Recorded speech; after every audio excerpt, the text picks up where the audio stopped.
It always amazes me how many people I hear from who don't know what size their tire is. And I say to them, well, just look at the tire. The information's right there. And they look and they can't see it. Can you see it? It's right here. See it right here? Right where I'm rubbing my thumb?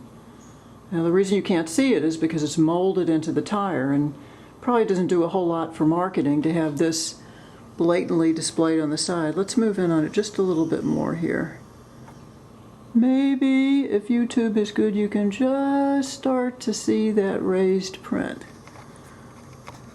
Let me approach it from a different point of view and see if we can make this a little bit clearer.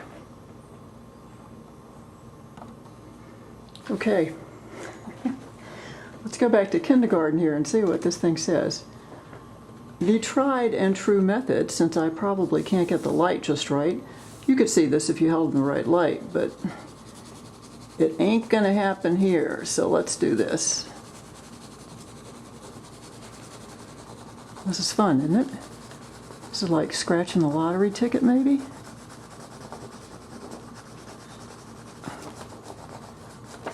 It has now revealed its secrets.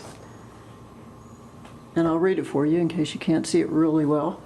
It says 28-559. 28 is the width of this tire. 559 is the bead seat diameter, also known as a 26 by 1.1 inch tire. Critical information here: inflation pressure, 6 to 8 bars. Let's translate that into PSI, and we've got 85 to 115 pounds per square inch. So this is pretty cool stuff here. Now let's look at some of this other stuff, like what is a bead seat diameter and what does this width really mean? We took the measurements of this tire. It said it's 28 millimeters wide. Let's see if that's really true.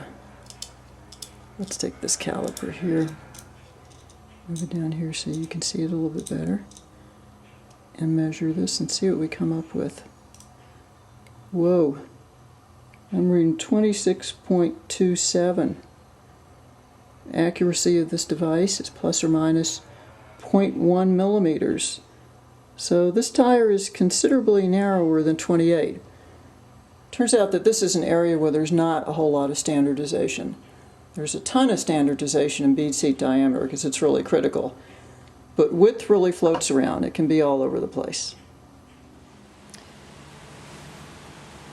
What exactly is a bead seat diameter?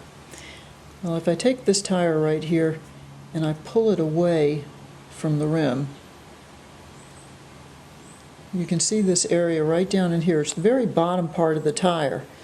There's a bead in there, and that bead sits in the inside part of the rim here and keeps the tire in place when it's inflated. So this diameter is known as the bead seat diameter. Just to make this a little bit clearer, I kind of wrote in the numbers for you. Just to review, the 28 was the width of the tire. The 559 is the bead seat diameter. The bead seat diameter is kind of engraved in stone. It's a hallowed number. It conforms to an international standard. It makes interchangeability among tires easy to predict, and it makes it easy to buy the right tire for the right bicycle. Other numbers may be flaky, but the bead seat diameter is not. And then finally over here we had the pressure. We had it up here in bars. 14.7 pounds per square inch is equivalent to 1 BAR. So that led us to 85 to 115 PSI pressure for this particular tire. What we're looking at here is a list of tire sizes from Sutherland's manual. This is really cool. This will make you appreciate tires. Here's the bead seat diameter here. Here's that ISO marking we'd looked at. The 622 is what we call a 700C tire.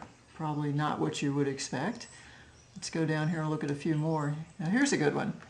This is 584 and 571, both 26 inch. This 571 is the popular 650C tire. The 584 right above it is a 650B. It's a French size that's making a comeback. You can get some really, really nice tires in 584 these days. Come down a little bit further. What's 559? Well, 559 is the mountain bike 26 inch. Variety of different widths here in tires, quite a bit. highly populated.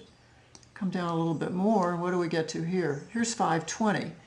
Now this is the 24-inch size that we use on our Terry bikes, our very small road bikes. And down here, here's another 24-inch. It's a 507, which is used on 24-inch off-road tires, mountain bike tires.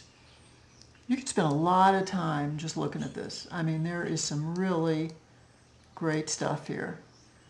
This is what I would call a geek's delight when it comes to tires.